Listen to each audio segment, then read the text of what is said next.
Viņi man teica, tevi tur izvaros, tu izšķirsies, tu nezinu, tev nebūs naudas, tu paliksi par, nezinu, bezpajumtnieku. Bet ja tas ir kaut kas tāds, ko es gribu darīt, kāpēc, lai es klausītos tajā, ko tu saki, ja tās ir tavas bailes? Sveiciens visiem! Mēs esam podkāsts Sajies jaunajā epizodē, un kā ierasts pie mums ciemos ir kāds viesis, un šoreiz tā ir vieša Eleonora. Viņa ir bijusi biznesa augstskola turība absolvente, bet no tā, kā iespējams jūs viņas kaut kur redzējuši vai dzirdējuši, viņa ir bijusi 2 reizes Āfrikā brīvprātīgajā darbā, un šodien mēs noteikti par to parunāsim. Sveika, Eleonora! Čau! Čau visiem! Kā tu jūties šodien? Jau daudz labāk. Esmu 2 nedēļas Latvijā, un visas 2 nedēļas es noslimoju, tagad beidzot es jūtos kā cilvēks. Paldies par to! Ok, super! Un es nezinu, vai es tev teicu, bet mūsu podkāsts saucās Sajies. Un mans iesildošais jautājums ir, kad tev pēdējais kaut kas sagāja?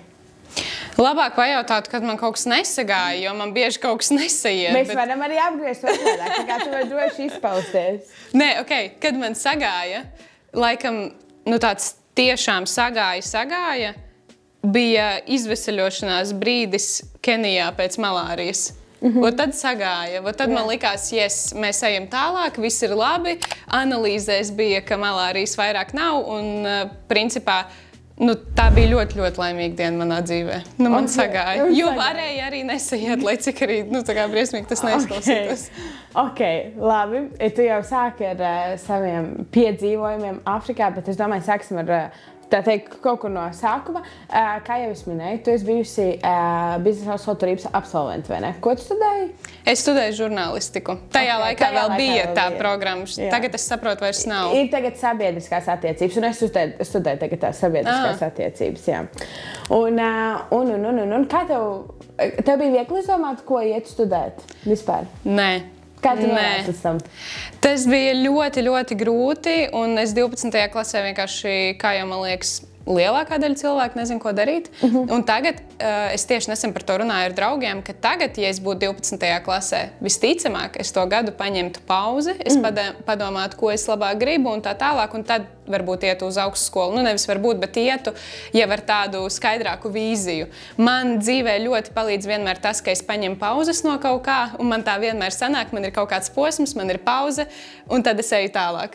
Un tas būtu tas, kas man tā kā varbūt pietrūcis. Bet tad, kad 12. klasē es sapratu, ka jebkurā gadījumā es iešu uz augstskolu, es sāku meklēt, kur, kas, kur. Un es sapratu, ka ir jāiet uz turību pirmkārt tāpēc, ka te ir prakse. Man tas ļoti patika, un arī beigās es sapratu, ka man tas nāca ļoti par labu, jo es uzreiz, principā, pēc studiju beigšanas pat ātrāk es jau sāku strādāt žurnālistikā. Vienkārši, tas, ka es ātri vien sapratu, ka tas nav mans, tas ir cits stāsts, bet idejiski tas man deva ļoti daudz ko. Gan es saņēmu budžetu vietu 3 gadus pēc kārtas, gan arī es aizbraucu Erasmusā, bet neskatoties uz to, ka es it kā biju students, man visu laiku bija tā vēlme kaut kur braukt, kaut ko darīt un kaut kur kustēties, tāpat pašpārvalde, un tas viss vienmēr bija līdzās, un turība man ļoti daudz ko iedeva tādā ziņā. Ka es visu laiku varēju kaut ko darīt studiju laikos. Jā, es tev varu piekrist, jo es pati arī esmu tas variants, jo man pašai arī bija tā, ka man vispār, man skolas laikā nebija neviens priekšmets, kas man tur baigi padotos vai patiktu. Man vispār vidusskola, man likās, ka man nekad vairāk nepatiks īsti mācīties un tā, bet es arī kaut kā sagāju, es atnācu uz turību, es pat nezināju, ka tā turība baigi eksistē. Vienkārši aizgāju uz to skolas izstādi, un man pateica, ka izrādās arī var kaut kādu komunikāciju studēt. Man likās, ka te var tikai kaut kādu biznesu vai uzņēmējdarbību studēt. Bet kā tev bija? Tev vecāki neļāva paņemt to pauzīti, un tāpēc tā bija tāds, ka tev uzreiz jāiet studēt, vai kā tas bija? Nē, vecāki man vienkārši... Teiksim tā, vecāki vispār neko neteica. Tas vairāk bija tīri no manis un varbūt arī no kaut kāda sabiedrības tā viedokļa, ka tev uzreiz pēc skolas ir jāiet mācīties. Un vienkārši man tas galvā bija un viss. Un man likās, ja es neaiziešu mācīties, es būšu neveiksminieks. Bet tagad es saprotu, laiks iet, un tagad daudz jauniešu izvēlas varbūt paņemt gap year vai aizbraukt work and travel, kāpēc ne? Es visticamāk tā būtu darījusi, bet jebkurā gadījumā, ja es to neizdarīju 20 gados, es to varu izdarīt 26 gados. Tā. Jā. Tad, bet sanāk, tu minēji, ka tu esi bijis Erasmusā, tad jau tev iepriekš ir sanācis dzīvoties ārpus Latvijas, ja? Jā. Uz kuru valsti aizbrauc Erasmusā? Es aizbraucu uz Vāciju, jo man tajā laikā es biju ļoti apzinīga studenta. Man neinteresēja baigā tusēšana, tāpēc es neizvēlējos tur Spāniju vai Portugāli. Jā, es izmēju. Man tos, ka esmu dzirdējis par Erasmus, ja tu gribi tusēt, tad tu brauc uz, tā kā uz dienvidiem vairāk, bet ja tu negribi, tad jā, tu brauc uz Vāciju, tur Zviedriju un tādām. Jā. Un man bija tāds, nezinu, vidusskolas nepiepildīts sapnis padzīvot Vācijā, jo man ģimene dzīvo Vācijā. Un tas bija tieši pirms Covida. Es nodzīvoju patiesībā tikai 3 mēnešus, bet tie bija ļoti skaisti 3 mēnešus. Daudz mācījos, daudz peldēju, ceļoju, haikoju, gāju pārgājienos, visu, kas saistīts. Tur ļoti skaista daba. Bija Bavārijā, joprojām ir. Un tas arī bija tāds foršs piedzīvojums. Tāds, man liekas, īstenībā sākums tādam manam ceļošanas, varbūt garam. Jā. Cik valstīs jau tu esi bijusi? 33. 33. Okay. Bet mums, kāpēc es to zinu? Tāpēc, ka man ir aplikācija, kur es atzīmēju tās valstis. Es redzēju, ka tu liki sociālajos medijos. Bet tā, man liekas, diezgan tā dīvaini skaitīt, protams, tās valstis, jo no vienas puses, labi, es tur ieskaitu to Lietuvu, bet cik es tur tajā Lietuvā esmu bijusi, diezgan random, tā. Bet, forši vienkārši esmu vizuāls cilvēks, man patīk redzēt to karti, ka esmu bijis kaut kur tur, un vienkārši, tā tīri priekš sevis pastīties. Jā. Tu minēji to, ka studiju laikā tu saprati, ka tas nebūs tas tavs, ko tu mācies, ja, bet tu pabeidzi, un tad jautājums bija noteikti, ko darīt pēc tam, kad tu saņēmi to diplomu. Kā tev tas ceļš tur aizgāja? Un tas atkal bija tāds vēl viens posms, kur tu atkal apsēdies un domā, kas tu esi, vai vispār tu kaut ko māki. Un es arī sāku filmēt tādus interviju tipu. Principā tas bija arī podcasts YouTube, un es sāku iet tā kā vairāk it kā uz tiem sociālajiem tīkliem, kaut ko tur lēnām kaut ko sāku darīties, bet tās pārliecības nekādas nebija. Es tad biju strādājusi, man liekas, kādus 5 mēnešus TV3 sportā, bet tur arī man tā kā patika, bet es sapratu, ka kaut kas nav. Es gribu vairāk. Bet nav. Jā, ka es gribu kaut ko vairāk tīri, lai tas ir radošāk, jo žurnālistika pati pa sevi no vienas puses ir ļoti radoša, bet no otras puses, tu nevari īsti piepušķot, vai ne? Tev ir jābūt objektīvam, žurnālistika ir objektīvs saturs, vai ne? Bet sociālajie mediji ir tādā ziņā vienkāršāk, jo tu vienkārši esi brīvs, tu esi tu pats. Un tad es lēnām kaut kā sāku virzīties sociālo mediju virzienā. Es atradu kompāniju, kur es nostrādāju 3,5 gadus. Tā ir starptautiska kompānija, kura pašreiz vairs nav Latvijā, bet man tieši paveicās ielikt pēc studiju beigām. Es atradu to kompāniju, sāku strādāt, es veidoju saturu, es filmējos kadrā, es montēju, es darīju visu no A līdz Z. Un tas bija beigās, pēc tiem 3,5 nostrādātiem gadiem, es sapratu, ka tas bija pilnīgākais, nezinu, tā bija content ferma, kur tu visu laiku non-stopā rādi saturu. Tā bija ļoti laba pieredze, jo mēs ar kolēģiem, ja jūs skatāties Čau, mēs uztaisījām kanālu no 0 līdz 8 miljoniem sekotāju. Un tā bija ļoti laba pieredze vispār ieskatīties tādos YouTube milžos, Snapchat, Instagram, TikTok. Tiešām, jo Latvijā es pagaidām nezinu cilvēkus, kuri strādā tā kā tik ļoti globāli, jo tomēr, ja tu taisi saturu latviski, tad tas, cik tālu tas var aiziet, vai ne? Cik daudz cilvēku runā latviski. Bet, ja līdz ko tu taisi kontentu angliski, vai arī vispār tas kontents ir bez valodas, tad arī, tur ir pavisam citi cipari, tur ir citi sekotāji, vairāk tā kā uz Amerikas tirgu, un tas ir principā tas, ar ko tā kompānija nodarbojās. Bet, kad tu nostrādā tos 3,5 gadus, un tu visu laiku radi to saturu, un tu beigās esi pazudis. Jo tu strādā kādam citam, vai ne? Un tad ir tā pauze, un atkal par ko es saku, kad ir tā pauze, kur tu atkal apsēdies un domā, ko tu vari un ko tu gribi darīt tālāk. Es sapratu, ka content ferma nav mans, kaut gan es ļoti daudz ko iemācījos un esmu ļoti pateicīga tai pieredzēji, bet vienmēr pienāk tas laiks, ka vienkārši jāvirzās tālāk, un tad tālāk, jā, bija jau mans nākamais piedzīvojums Tuksnesī. Ok, un pēc šiem 3 gadiem, tad man uzreiz ir jautājums, Kā tu tajā pauzītē izdomāji, jā, es gribu braukt brīvprātīgajā darbā uz Āfriku. Kā tu vispār nonāci līdz tam? Kā tā ideja aizgāja? Jā. Man patīk, mēs esam ar taviem jautājumiem tādu riktīgu timelines tagad jau sanāca, vai ne? No vidusskolas līdz tai Āfrikai. Šī tāda pirmā, manuprāt, saruna, kas man tik strukturēti vedās, bet viss kārtībā. Jo vienkārši citreiz mēs lākām tāda, bet tā kā te, manuprāt, te ir tā ļoti interesanti. Tā kā viss kārtībā. Laikam mēs tā strukturēti, es nezinu. Bet nē, kas tu droši, te nav nekādas pareizā plāna, kā mēs ejam. Tā kā viss kārtībā. Kas bija jautājums? Par to, kā tu nonāci līdz tam, ka tu gribi braukt brīvprātīgajā darbā uz Āfriku. Jā, tā kompānija, kur es strādāju, es nostrādāju 3,5 gadus. Es vienā brīdī saprotu, ir laiks iet prom.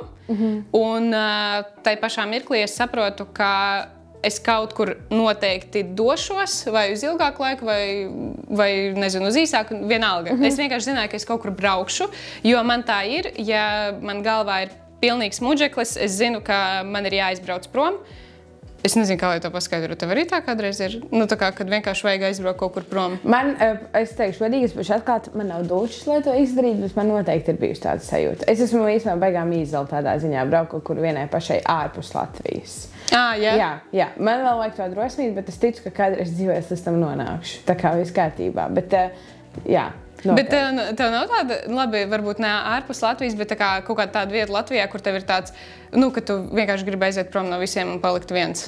Tad es vienkārši eju savā pastaigā, kuras sakrāju 10,000 soļus, vienu pat ar austiņām. Es eju, un jā, bet vispār pēdējā laikā man ir šausmīgi, man tāds, es laikam gribu kāpt kalnos. Kur, ar ko sākt? Es domāju, jāsaka kaut kādiem pārgājieniem, tur 15 km, un tikai tad mēs varam par to runāt. Bet manī vienkārši sēž šī ideja par tiem kalniem un tādām lietām. Bet es vēl esmu tālu no tā. Bet tā ideja jau ir iesējusies. Ir sēkliņa. Jā. Sēkliņa ir svarīgākais. Tā, es vispār nezinu, kur es tagad paliku, bet tu atceries? Bija tā pauze un tā ideja. Bija tā ideja, jā. Bija tā ideja, jā. Un patiesībā viss bija ļoti vienkārši. Uzņēmums pasaka, ka viņi taisīsies ciet Latvijā un viņi pāriet uz tiešsaisti. Bet tas nebija tāds baigais, tāds, ko jūs tagad, mēs esam ieguldījuši tur baigo darbu, un jūs tā kā pasakat, no sērijas, kad... Nē, bet viņiem jau tā kā viss turpinājās, viņiem vienkārši nebija izdevīgi, ka office ir klātienē Rīgā, jo office bija Origo telpās, un tur ir diezgan dārgi, tur, viss tas viņiem, es domāju, ka viņiem vienkārši tas nebija izdevīgi, un viņiem bija izdevīgāk, ka tagad visi tie cilvēki kļūst par pašnodarbinātajiem un strādās kā pašnodarbinātie un filmēs kontentu, turpinās to darīt vienkārši jau it kā strādājot uz sevi. Sapratu. Tur tā viss notika un vienkārši es tiem jaunajiem noteikumiem nepiekritu, tāpēc es zināju, ka es iešu prom. Tieši tajā brīdī, kad man galvā ir pilnīgs muģeklis, es eju Instagramā, ieraugu Lidas publikāciju. Lida ir sieviete no Latvijas, kur attiecīgi ir arī šī projekta dibinātāja un fantastiska sieviete, mamma un tā tālāk. Es ieju un es redzu, ka viņa uzraksta, hei, es meklēju brīvprātīgos Āfrikā. Te viss ir diezgan sarežģīti, te ir tūkstnesis, plus 40 grādi, te ir bērni, te tūlīt atvērsies skola. Ja tu gribi palīdzēt, ja tu nebaidies no kukaiņiem, brauc. Es baidījos no kukaiņiem, man nav pedagoģiskās izglītības. Es pilnīgi principā domāju, tajā brīdī, ka es neko nemāku, bet galvā man bija tāds, man ir jābrauc. Es nezinu, tas vienkārši bija tāds, man ir jābrauc. Es viņai uzrakstu. Jā, es viņai uzrakstu, tad es jau 100% biju pārliecināta, ok, es iešu prom no darba. Es viņai uzrakstu, viņa tāda, pērc biļets. Labi, mēs tur parunājam, protams, un tā. Un sanāca, ka es biju pirmais brīvprātīgais, kurš vispār aizbrauca uz tūkstnesi. Vēl bija 2 meitenes sanāk tajā laikā, kuras bija ar mani pagājušā gada jūnijā. Jā, 2024. gada jūnijā mēs bijām pirmās, tad vēl tikko bija tā kā atvērusies tā skola, un tas projekts vēl bija tādā sākuma stadijā. Un, principā man vienkārši, kā tu saki, no debesīm atnāca zīme, ka, hei, tu negribi? Un es sapratu, kad es gribu. Ok, labi. Tagad man tā divi jautājumi. Tā, pirmkārt, kā tur ir līdzekļiem? Tev pašam vajag, vai ne, maksāt par ceļu, lai tu tiktu uz turieni, vai ne? Jā, par ceļu ir jāmaksā pašam, bet patiesībā ir ļoti interesanti. Es papētīju citus brīvprātīgā darba projektus, un pārsvarā tie projekti ir ļoti izreklamēti, milzīgi, un tur ir jāiegulda arī savi līdzekļi. Ja tu gribi dzīvot nometnē, piesakies tur dzīvo Āfrikā, maksā tur 3000 par nometni mēnesī. Mēnesī 3000? Jā, bet tas nav mans gadījums. Okay. Līdas gadījumā projekts tev nav jāmaksā par dalību, tev vienkārši ir jānopērk biļetes. Jā, tu principā nopērc biļetes, un tālāk tev var būt, nezinu, tur 100 eiro mēnesī, un tev pilnībā pietiks, lai paēstu, jo dzīvotu parastā māla mājiņā, un tev nekas nav vajadzīgs. Nu, tā kā tur tā burvība, ka jā, tu it kā nopērc tās dārgās biļetes, bet tur uz vietas tev nekas nav vajadzīgs, jo tur arī principā nekā nav. Nu, tā kā tu nevari tur nopirkt maķīti vai kaut ko tādu, jo tur nav nekā. Tev nav kur tērēt vienkārši. Tu negribi tās vafeles, tu negribi tos cepumus, tu negribi tos šokolādes, jo tur nekas nav garšīgs. Tāds kā mums ir pierasts. Jo tu esi tālu tuksnesī. Ok. Un kā bija, noteikti sabiedrības atkal kāds spiediens viedokļi, kā tu tagad, tev bija stabils darbs, tu tā kā brauc projām, es nezinu, ja tur vēl tajā laikā, es nezinu, tā kā, tev bijuši attiecības, vai kaut kas tāds tā kā, tev nebija tas tā šauba, vai tev bija tāds, ne, tā kā, es zinu, es sarunāju, es braucu tā kā viss kārtībā? Ļoti labs jautājums, jo šis tiešām ir... Katru reizi, kad es izlieku kaut kādu video, man ir daudz komentāru par to, kā tu vispār to dari. Arī no ģimenes puses man ir bijuši tādi jautājumi, bet manī vienmēr ir bijusi pārliecība, ka, bet ja tas ir kaut kas tāds, ko es gribu darīt, kāpēc, lai es klausītos tajā, ko tu saki, ja tās ir tavas bailes? Viņa man teica, tevi tur izvaros, tu izšķirsies, tu nezinu, tev nebūs naudas, tu paliksi par, nezinu, bezpajumtnieku. Vispār kaut kādus pilnīgu sviestu, jā, jo tādā ziņā, bet man nebija labi, piemēram, darbā, jā. Es biju izdegusi. Kāpēc, lai es, tā kā, ne jau cilvēki būtu laimīgāki, ja es paliktu tajā darbā. Tiešām, ja mēs visi sēdētu darbā no 9 līdz 6 un visi būtu vienādi, tad visi būtu baigi super. Un ja ir viens cilvēks, kurš izdomā, piemēram, ka viņš kaut kur brauks, tad viņš uzreiz ir slikts un stulbs un tā tālāk. Tas tā nestrādā, bet tas bija īstenībā smieklīgi. Bet manā pārliecībā vienkārši bija tas, ka man tas ir jādara un viss, neskatoties uz to, ko man citi saka, bet teica man diezgan daudz ko jā. Man vajadzēja ar to sadzīvot, man vajadzēja to norīt. Vissāpīgāk bija tad, kad to teica varbūt kaut kādi tuvāki cilvēki. Es zinu, ka par draugiem nerunāju. Bet tu ļoti bieži lietas savu sociālos medijos kontaktu ar savu vecmāmiņu. Jā. Man ļoti patīk tas kontakts, ap citu. Man jautājums, ko viņa teica? Jā, Ņina... kā lai pasaka to bez rupjiem vārdiem? Nē, var ar rupjiem vārdiem vienkārši. Vēl es izdomās, ko darīt. Nē, viņa vienmēr sakot, viņa nebija baigi laimīga. Vienkārši tāpēc, ka viņai... Es Latvijā, tā kā jau es teicu, man ģimene dzīvo Vācijā, un tāpēc Latvijā es esmu principā vienīgais cilvēks, kurš tā kā var atbraukt pie viņas ciemos, apciemot un pavadīt ar viņu laiku, līdz ar, viņa arī dzīvo viena, un viņa vienkārši atzīst to, ka bez manis Latvijā viņai nav tik labi, un tā kā tieši tik vienkārši viņa arī uztraucas par mani, es arī viņai neteicu, ka es slimoju ar malāriju, bet beigās viņa uzzināja, starp citu es joprojām nezinu kā, jo es nebiju likusi vēl TikTokā nekur. Kaut kas līdz koferītī bija. Bet jā, viņa teica, es jūtu, un es zināju, kaut ko viņa tur, bet jā. Bet viņa pārdzīvo, jā. Jā, ok, labi. Un tagad, kā tu vispār saprati, ko tev vajag ņemt līdzi? Vispār tev pirmā naktis, kad tu atbrauc uz Āfriku, pirmā naktis. Tad man jāceļo uz jūniju. Jā, viņš ir atpakaļ. Tīnu laiku, jā. Patiesībā ļoti labi. Es biju pārsteigta par to, cik apstākļi ir labi, neskatoties uz to, kad ir šausmīgi karsti un tu visu laiku svīsti un smirdi un tā tālāk. Bet tev ir tava gulta, tev ir tavs matracis un apkārt ir tāds moskītu tīkls, vienkārši, lai oda netiek un visādi kukaiņi, jo tur ir zirnekļi, skorpioni. Un tiešām atkarībā no sezonas tur ir diezgan daudz kukaiņu un ir arī indīgi zirnekļi, kas vispār ir vēl sliktāki, piemēram, par tiem pašiem skorpioniem.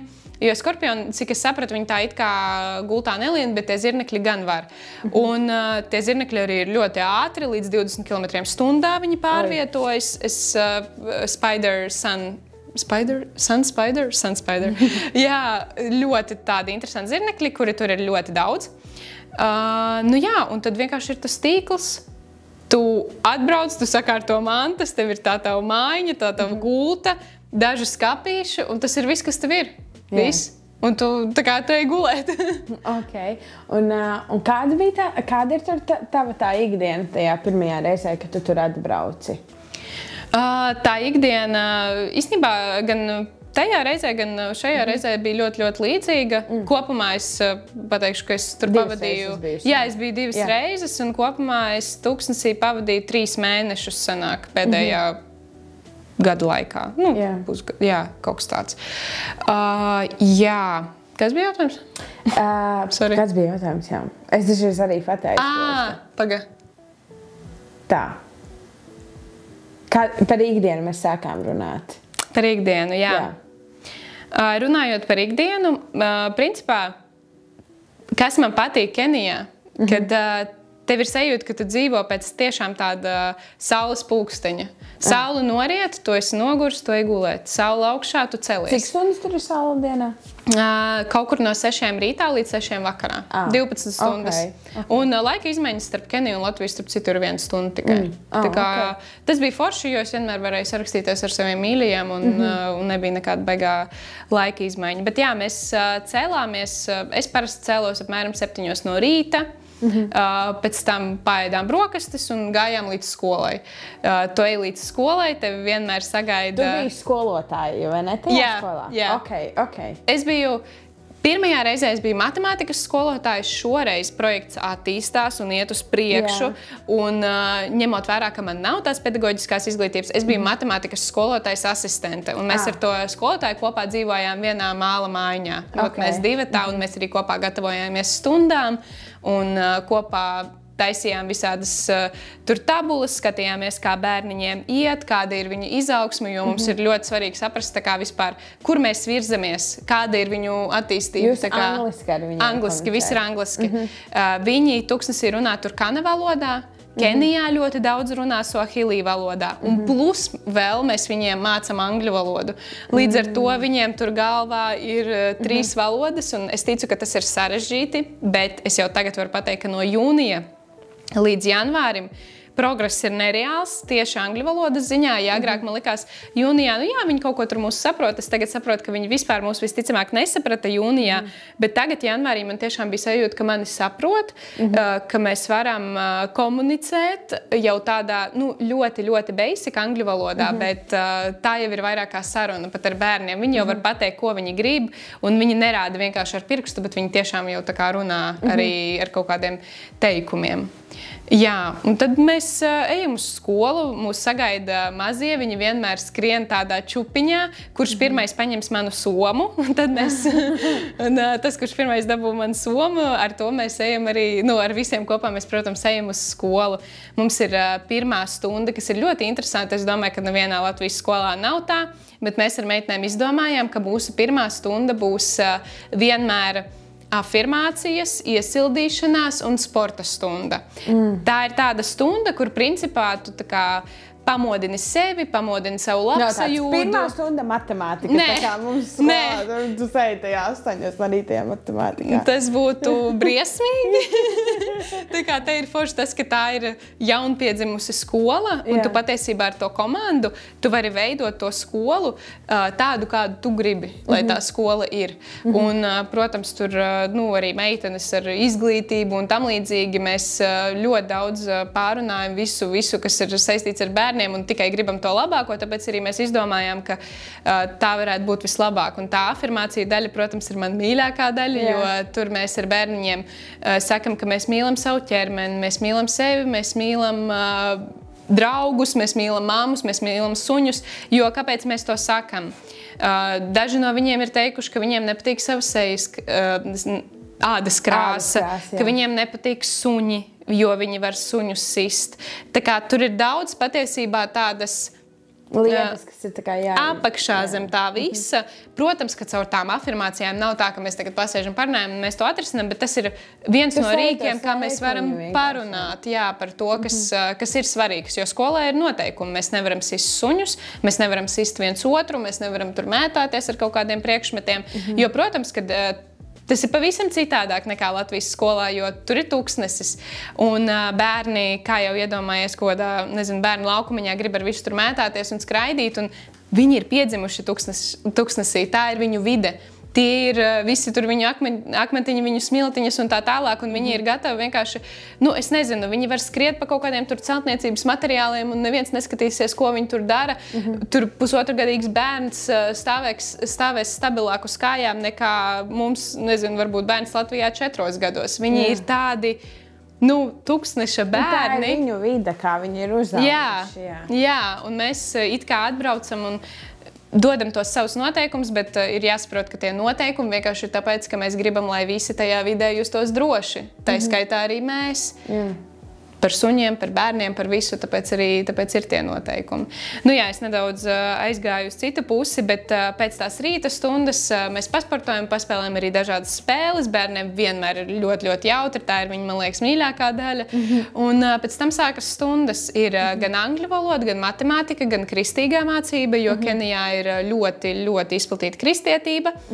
Un tā ir tur tā kā atsevišķi, tas ir ļoti svarīgi, tāpēc arī tas tur ir. Tad vēl ir Swahili valoda, kas ir Kenijas. Man liekas, ka tā ir, es pēc tam izlasīšu, bet man liekas, ka tā ir viena no viņa tā kā lielākajām Kenijas valodām.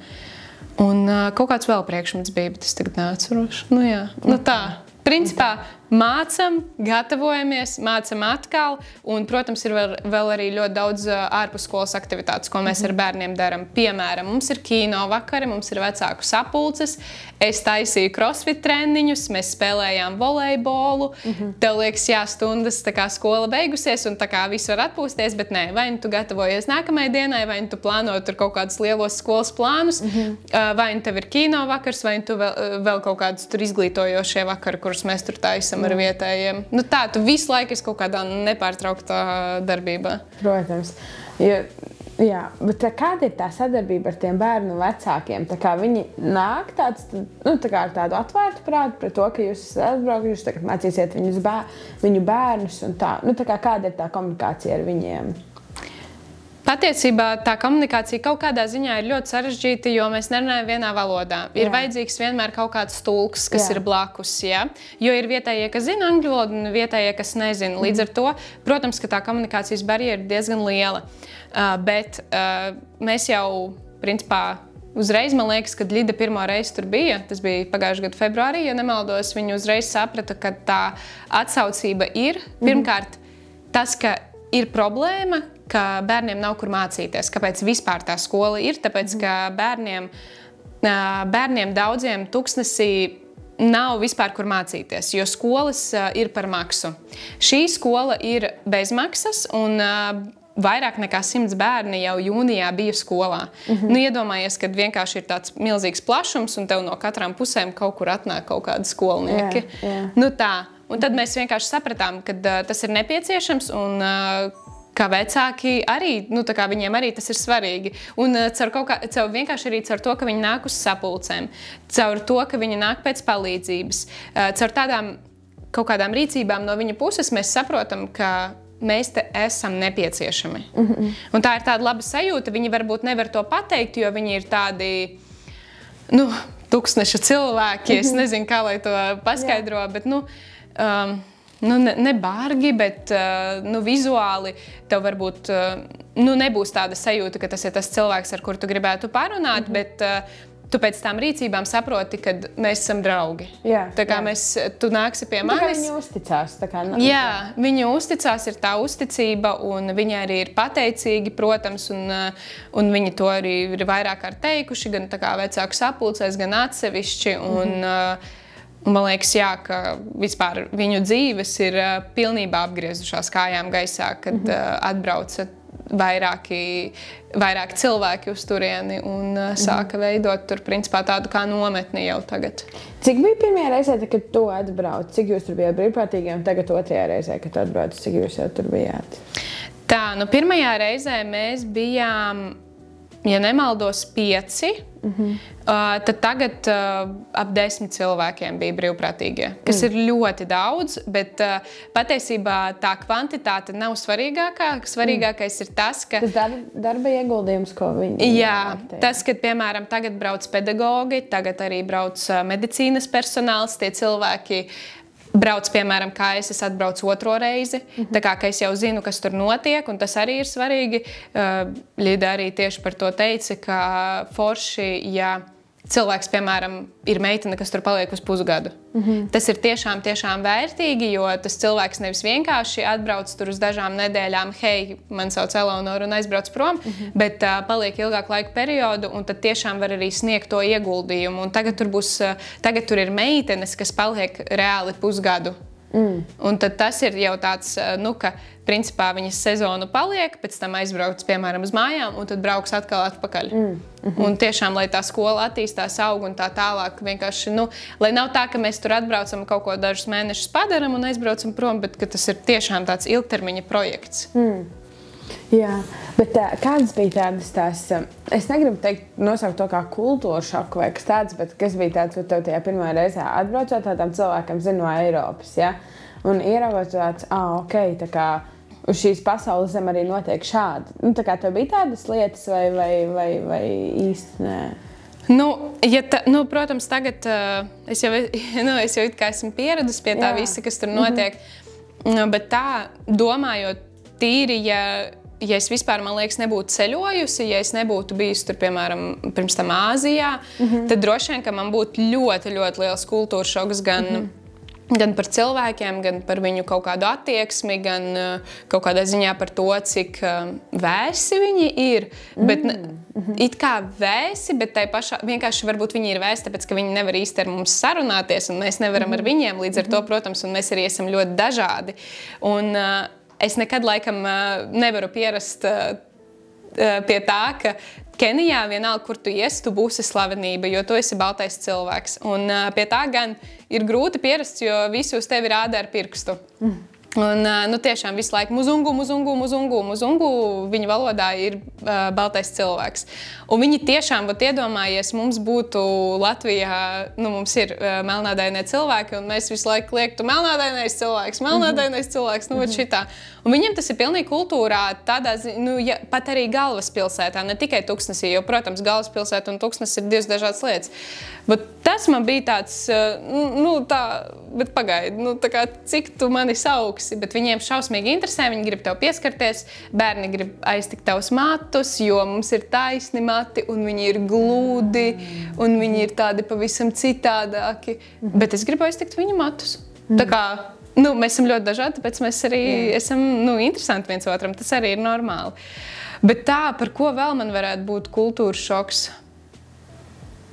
Kas man liekas, skatoties arī tavas veidoto saturu, tas bērnu prieks, kas viņos ir, manuprāt, tik neizmērojams, jo mums dažreiz, manuprāt, dzīvojot šeit, kad mums ir tik daudz, un es nezinu, tur elektrība, ūdens, un visas ierīces un ērtības, kas mums ir mūsu ikdienā, mums liekas, ka tas ir tas, kas mums tā kā padara laimīgus, mierīgus un tā, bet tā kā tavos video tie bērni, kā viņi spēlē tās spēles, vai to pašu tautas bumbu, kur tu stāstīji, kā tu viņiem iemācīji, tā kā, manuprāt, var redzēt to, ka ir arī kaut kur tās divas pasaules, kad tai laimē patiesībā nevajag arī nemaz tik daudz.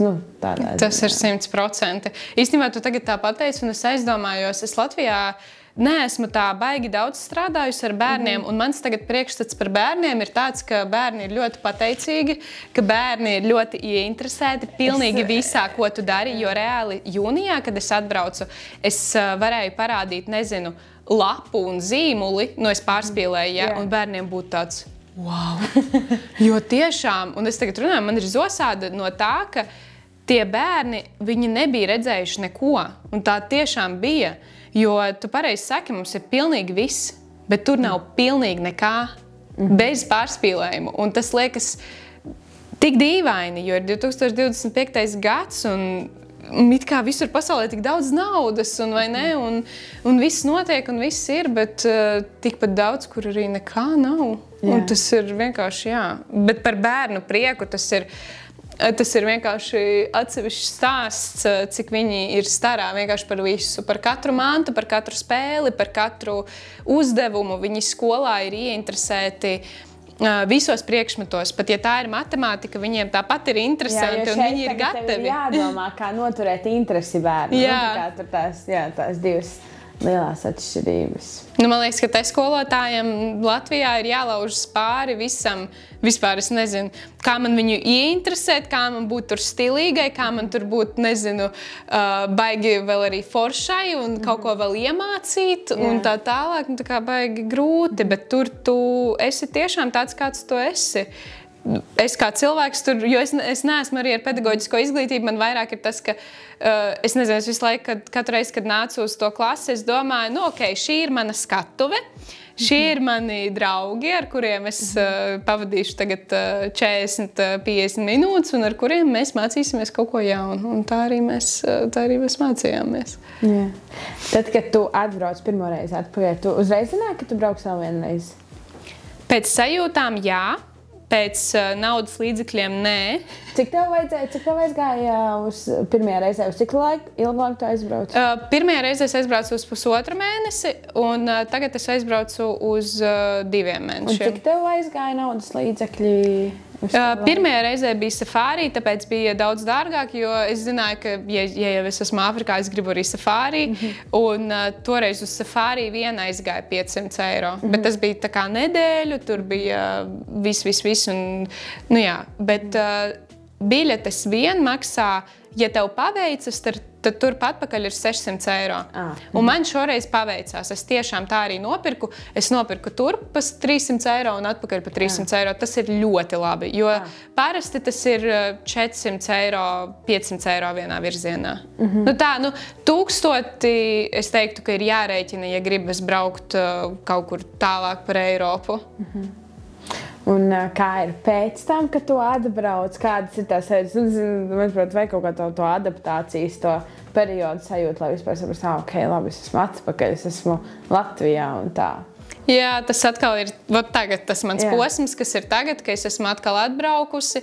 Man daudz jautājumi, ko darīt tālāk. Tev tagad ir atkal tā pauze? Jā, man atkal ir tā pauze, tāpēc arī man tagad, īstenībā tā vienmēr sakrīt, kad es atbraucu, man kāds sāk kaut ko rakstīt, tā kā, hei, negribu tur pie mums atnākt, vai tur atnākt, kaut ko parunāt. Un tad es tā pagaidām plūstu pa to dzīvi, skatos vispār, kur man šis viss aizvedīs, visi arī tie stāstu vakari un tā tālāk, kurus es aprīlī taisīšu. Jā, kaut kā tā. Okay. Tu vēl esi atnesuši tādu groziņu, tu kaut ko varbūt vēlēsi par to pastāstīt? Jā, es gribēju pastāstīt. Jā, okay. Mums ir tā, ka Kenijā tuksnesī ir principā, ko dara vecāki. Naudu nopelnīt ir diezgan grūti, jo ir darbs pilsētā, bet līdz pilsētai ir apmēram 40 minūtes ar mašīnu jābrauc. 30 minūtes, 40 minūtes jābrauc ar mašīnu. Tāpēc tuksnesī nopelnīt ir grūti. Vīrieši parasti gana aitas, nevis aitas, bet kazas, bet sievietes parasti pin grozus. Un šādus te grozus pin mūsu māmiņas, vai arī taisa aproces. Un īstenībā arī šis apģērbs viss ir no Āfrikas, ļoti unikāli, ka es nezinu, kur viņi dabū tās pērlītes godvārds. Piemēram, tā kā es domāju, ka viņi aiziet līdz pilsētai, cik tur tos kilometrus, protams, ar kājām viņi iet, jo reti tur, kuram ir kaut kāds būsiņš, bet jā. Tas, ko vēl viņas dara, viņi spin tos grozus, un šis grozs ir uztaisīts no banānu koka lapām. Es esmu redzējusi arī, kā pin bērni. Es pat satiku mūsu skolnieci, kas bija tā kā tādā it kā, mežiņā, tur daži koki un smiltis, ja? Un viņa sēdēja ar savām draudzenītēm zem tā koka un tā kā tās lapas viņa grieza ar nāzi un pēc tam pina. Un nesa mammai, lai mamma tā kā pina tālāk. Un vienkārši man liekas tik fenomenāli. Es katru reizi, es arī šoreiz gribēju pamēģināt vispār, kā to var izdarīt, jo man liekas, tik forši groziņi. Man ļoti patīk, man ir arī tāda soma, un man liekas, vienā stāstu vakarā es taisīšu izsolu uz tādiem te groziņiem. Jo man liekas ļoti unikāli. Un jā, žēl, ka es vienkārši nezinu, kā to taisīt, jo viņi ir tik stingri. Tā kā pataust, viņi ir tik stingri. Un es katru reizi abrīnoju to roku darbu. Un, tas ir ar rokām taisīts. Jā, tiešām. Tāda ļoti stingri. Ok, super. Kaut kā tā. Liels paldies. Mēs zinām to, ka tev būs stāstu vakari, vai ne? Jā. Varbūt tu vari pateikt kaut kādus datumus, jo šis podcasts iznāks tuvākajās, 2-3 dienās kaut kā. Jā, mums tāds super ātrais režīms. Varbūt tu vari pateikt kaut kādus datumus, lai cilvēki zina. Jā, es to pastīšos. Ok, jā. Man 16. aprīlī būs stāstu vakars Ogrē, jauniešu mājā. Ok. Jā. 24. aprīlī man būs Rīgā. Un Rīgā būs ļoti interesanti, jo īstenībā šoreiz, ja pagājušreiz man bija stāstu vakars tādā lielā telpā, tad šoreiz man stāstu vakars būs mazā telpā.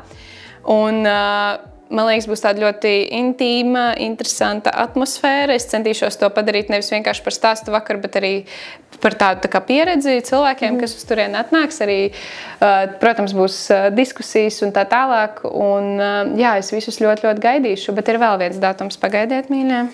Es ceru, ka tas, 29. aprīlis būs Limbažos. Ja kāds te ir. Tev tāda Latvijas tūri izklausās. Jā, man draugi reica, tā kā, reāli, kad būs kaut kāda tur pasaules tūri, es domāju. Nē, pagaidām ar Latvijas tūri man pietiks, man vienkārši ļoti iepatikās ideja, ka visvairāk man no šī visa patīk tas, ka es varu aizbraukt uz skolām un motivēt jauniešus. Tas ir tas, ko es gribu darīt. Man liekas, arī varbūt šis stāsts, ja kāds jaunietis klausās tīri no tāda, par to vidusskolu runājot, ja tu nezini, ko darīt, tev nav obligāti jāiet mācīties. Tas nav tas, kas tevi izglābs. Atbilde. Jā, nav tā, ka tu tur aizies uz augstskolu un tev visas atbildes būs rokā. Jā. Es tev saku, ka nē, un varbūt 26 tev nebūs tās atbildes, un man nav atbildes, un varbūt man arī 40 gados nebūs atbildes. Un es sev to pat vienmēr cenšos atgādināt un atgādināšu arī citiem, ka it's okay. Jā, ok. Bet vēl pēdējais, ko es tev noslēgumā gribēju vēl pajautāt. Tie, kas tagad ir arī uz kaut kāda tāda jautājumu, kaut kādas tur, nezinu, lavierēšanas, vai man vajag to brīvprātīgo darbu vai nē, tad ko tu saki? Jā. Noteikti, jā. Jo tas tevi mainīs, tas atvērs jaunas šķautnes tevī, tu iemācīsies tik daudz par sevi. Skaidrs, ka tu iemācīsies daudz ko par pasauli, bet tas, cik daudz tu iemācīsies par sevi, jo, ja pirms pirmā brauciena man likās, kas tā kā es esmu, ko es vispār varu, es nezinu, vai es to varēšu, es esmu kaut kādā ziņā vāja, tad tagad man ir tāds, ok, nē, es varu visu. Es varu labi, ne visu. Nē, es varu visu, bet es varu daudz vairāk nekā es domāju pirms tam. Un tā ir ļoti laba sajūta, ko paturēt jebkurā dzīves jomā. Tas tev vienkārši noderēs. Tā sajūta pirmkārt, ka tu vari palīdzēt, un caur to tu vari iepazīt arī sevi. Ok, super. Paldies, Olēs, ka tu atnāc, ka tu veltīji laiku mums.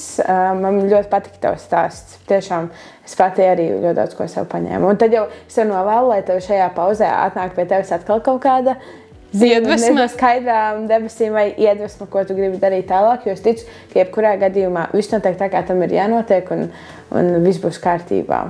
Paldies tev, Eleonora. Paldies tev. Un paldies jums, ka bijāt kopā ar mums, un tad jau tiekamies nākamajā epizodē. Rakstiet komentārus. Jā. Mums interesē, ko jūs domājat. Paldies. Es tagad šito nebiju pateikusi. Paldies tev. Jo mums tiešām interesē. Varbūt vispār nebija interesanti, un tad jūs pasakiet. Labi, es jau kā. Nē, tā nesakiet. Nē, sakiet. Labi, paldies tev. Atā visiem.